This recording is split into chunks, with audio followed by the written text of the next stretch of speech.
విజయనగరం జిల్లా పోస్పాటి రేగ మండలం పేరు చెప్పగానే ఇదంతా కూడా ఒక ఇండస్ట్రీ లోపుగా కనిపిస్తూ ఉన్నది. అదేవిధంగా దీనికి సంబంధించి ఎంత ఆర్థికంగా ఒక విధంగా చెప్పాలంటే ఆదాయం వచ్చినప్పటికీ కూడా అదే సమస్యలు కూడా అదే విధంగా ఈ ప్రాంతవాసులు కూడా ఇబ్బందులు ఎదుర్కొనే నేపథ్యం అయితే కనిపిస్తుంది. ప్రస్తుతం మనం చూసుకుంటే ఈ పోస్పాటి రేగ మండలం సంబంధించిన కొన్ని గ్రామాల్లో ఉన్నటువంటి ఇండస్ట్రీస్ వద్ద ప్రస్తుతం అయితే మనం చూడవచ్చు.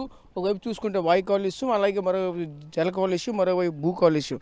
ఒకవైపు చూస్తూ ఉంటే పూర్తిగా ఈ కాలుష్య కోరల్లో నిండిపోయినటువంటి పరిస్థితి అయితే కనిపిస్తూ ఉంది. దీని కారణంగా ఈ ప్రాంతవాసులంతా కూడా ఇప్పటికే తీవ్ర అనారోగ్యాల బారిన కూడా పడుతున్న నేపథ్యం కూడా కనిపిస్తున్నది. ముఖ్యంగా చూసుకుంటే ఈ వాటర్ పొల్యూట్ అవ్వడంతో ఆ ప్రాంతం అంతా కూడా పూర్తిగా ఆ నీరు రంగు కూడా మారిపోయిన పరిస్థితులు అయితే కనిపిస్తూ ఉన్నాయి.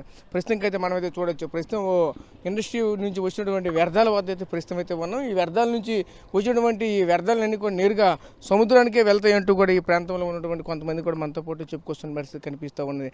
చూస్తూ ఉంటే కనీసం ఎటువంటి ప్రకాశం తీసుకోకుండా నేరుగా ఇటువంటి వ్యర్థాలను నేరుగా సముద్రంలోనికి లేదంటే భూగర్భాల్లోకి పంపిస్తున్న నేపథ్యం కూడా కనిపిస్తూ ఉన్నది. అదేవిధంగా మనమైతే చూడొచ్చు వచ్చినటువంటి వ్యర్థాలను ఎంత స్టాక్గా కనిపిస్తూ ఉన్నాయో మరొక వైపు అయితే మనకి కనిపిస్తూ ఉన్నాయి. చూడొచ్చు ఆ కంపెనీకి ఆనుకొని ఉన్నటువంటి బ్యాక్ సైడ్ ఉన్నటువంటి వాల్ ఇది. ఆ వాల్కి ఆనుకొని ఉన్నటువంటి ఇదంతా కూడా చూస్తూ ఉంటే ఎంత దౌర్భాగ్య పరిస్థితి ఎక్కడైతే కనిపిస్తూ ఉన్నదో మనమైతే చూడొచ్చు. ఏదైనా ఒక ఇండస్ట్రీ వస్తుందంటే ఆ ప్రాంతవాసులు అంతా కూడా బాగుంటారు, అక్కడ ఉపాధి దొరుకుతుందని అయితే మనమైతే అనుకుంటాం. కానీ దాని వెనకాల ఉన్నటువంటి పరిస్థితులు కూడా అంత దారుణంగానే ఉంటున్న పరిస్థితులు కనిపిస్తూ ఉన్నాయి.